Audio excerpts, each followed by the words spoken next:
നമസ്കാരം. ദാനിയേലിൻ്റെ പുസ്തകം 6-ാം അധ്യായം.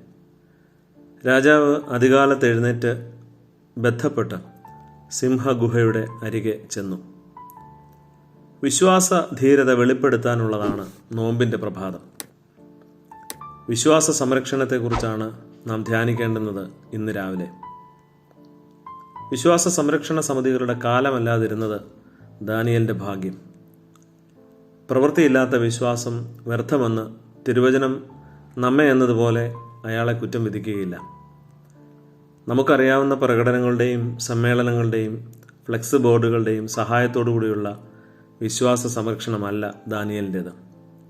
പിന്നെയോ ഇത് രാജാവിൻ്റെ ഉറക്കം കെടുത്തുന്നതാണ്. ഭരണകർത്താവിനെ അസ്വസ്ഥനാക്കുന്ന ഉറച്ച നിലപാടാണ്.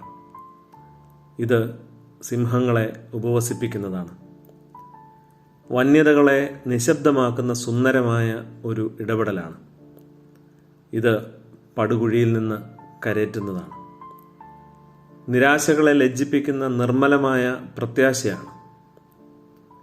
ഇത് ഒരു നിമിഷം കൊണ്ട് അയാളിൽ ഉളവായതല്ല.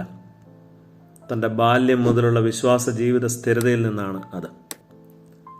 രാജാവിൻ്റെ ഭോജനം കൊണ്ടും അവൻ കുടിക്കുന്ന വീഞ്ഞുകൊണ്ടും തന്നെത്താൻ അശുദ്ധമാക്കുകയില്ല എന്ന ഹൃദയത്തിലെ നിശ്ചയദാർഢ്യം മുതൽ വിശുദ്ധ ദേവന്മാരുടെ ആത്മാവുള്ളവനെന്ന് പൊതുസാക്ഷ്യം പ്രാപിച്ചപ്പോഴും മാളികമുറിയുടെ കിളിവാതിൽ യെരുശലേമിന് നേരെ തുറന്ന് ദിവസം 3 പ്രാവശ്യം മുട്ടുകുത്തി തൻ്റെ ദൈവത്തിൻ്റെ സന്നിധിയിൽ പ്രാർത്ഥിച്ചപ്പോഴും അയാളത് വെളിപ്പെടുത്തുന്നുണ്ട്. നോമ്പും ഉപവാസവും കുമ്പിട്ടുള്ള നമസ്കാരവും അയാൾ ഓർമ്മപ്പെടുത്തുന്നുണ്ട്. വിശ്വാസ സംരക്ഷണ പാതയിൽ ചരിക്കുന്നവരെയെല്ലാം.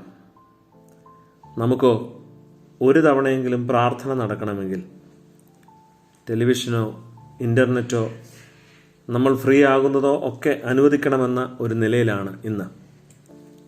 ഒരുപക്ഷെ പ്രാർത്ഥിക്കരുതെന്ന ഒരു ലാജകൽപ്പനയെങ്കിലും വന്നിരുന്നെങ്കിൽ നമുക്ക് എത്രയധികം സന്തോഷമുണ്ടായേനേയും സുഹൃത്തെ. അതുകൊണ്ടാവും അനുദിനം സിംഹങ്ങൾ നമ്മെ കടിച്ചു കയറുന്നത്. ഉണർന്നിരിപ്പിൻ. നിങ്ങളുടെ പ്രതിയോഗിയായ പിശാച് അലറുന്ന സിംഹം എന്ന പോലെ ആരെ വിഴുങ്ങേണ്ടു എന്ന് തിരഞ്ഞ് ചുറ്റി നടക്കുന്നു.